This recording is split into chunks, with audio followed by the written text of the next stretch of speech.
Hello, my lovely Geminis, and a very warm welcome to your June 2020 horoscope. It's a jolly big month, what with eclipses coming up. And do remember that the energy from eclipses can last up to 6 months afterwards. And we've got Mercury, your ruler, going retrograde on the 18th of the month.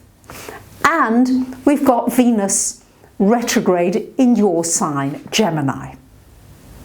So I guess what I would say first up about this month for you lovely Geminis is it's great that you are a mutable sign, because get ready for changes.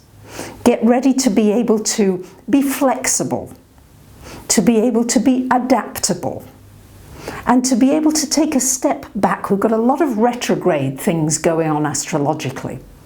So when there is so much retrogradation going on, as they say it in the astrological jargon, it's an opportunity to take a step back from your life and to see it from more of an impersonal angle, with a tendency to see everything as though how it's affecting me.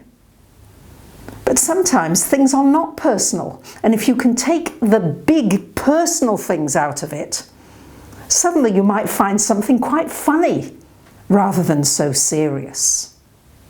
So the biggest thing to expect this month is a possibility that things won't move forward as quickly as you might like them to, but to see that this might be a bonus.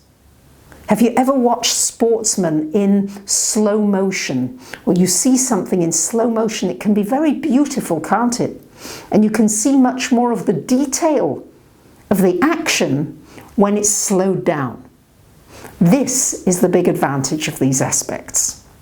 So without further ado, let me break down the month for you lovely Geminis. On the 4th, we have got a lunar eclipse happening for you in your house of relationships. And how could I have forgotten to wish you a happy birthday?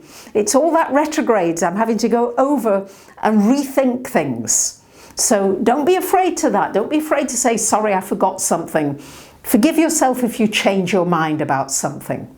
So here, a full moon lunar eclipse happening, and later an eclipse happening in your 12th, in your second house of money. But let's look at this one first in the relationship area. This is shining a light on you and your relationships.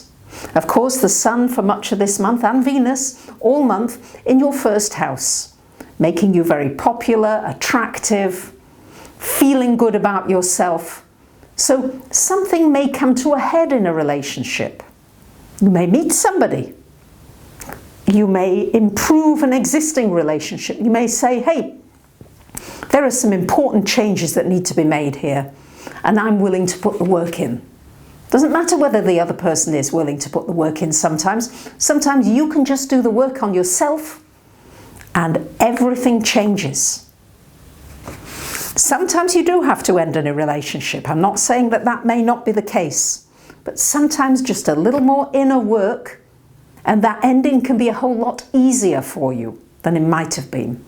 So lots happening and possible changes over the next few months in your relationships. So maybe if you've been alone for a while, you might get together with somebody.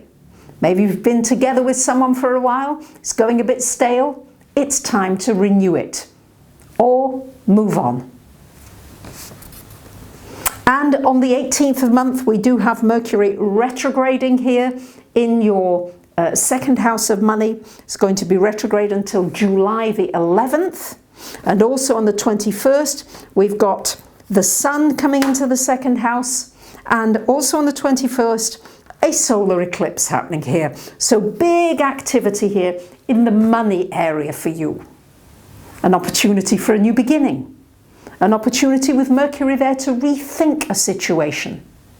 Now, Mercury retrograde is really good for completing negotiations that have begun before the retrograde. So anything you've been doing financially beforehand, actions, projects, they can complete during the retrograde between now and July 11th. It's a very good time for reevaluating how you earn money, how you spend money, how you see money, how you talk about money, because Mercury rules your speech. What words are you using? Are you saying, I've got plenty? Are you saying, I see the abundance in my life? Or are you saying, oh gosh, I really don't feel as though I've got half enough? Where is the balance? And what do you need to reflect on and maybe change? It's certainly an opportunity for some new beginnings, for creating abundance in your life. And an opportunity to look at what's most important to you. The second house is about your talents, your gifts, and being willing to put some energy in to develop those gifts.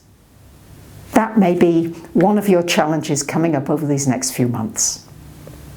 So I wish you a wonderful month, a wonderful birthday, and thank you very much for listening, commenting, sharing, subbing, and liking.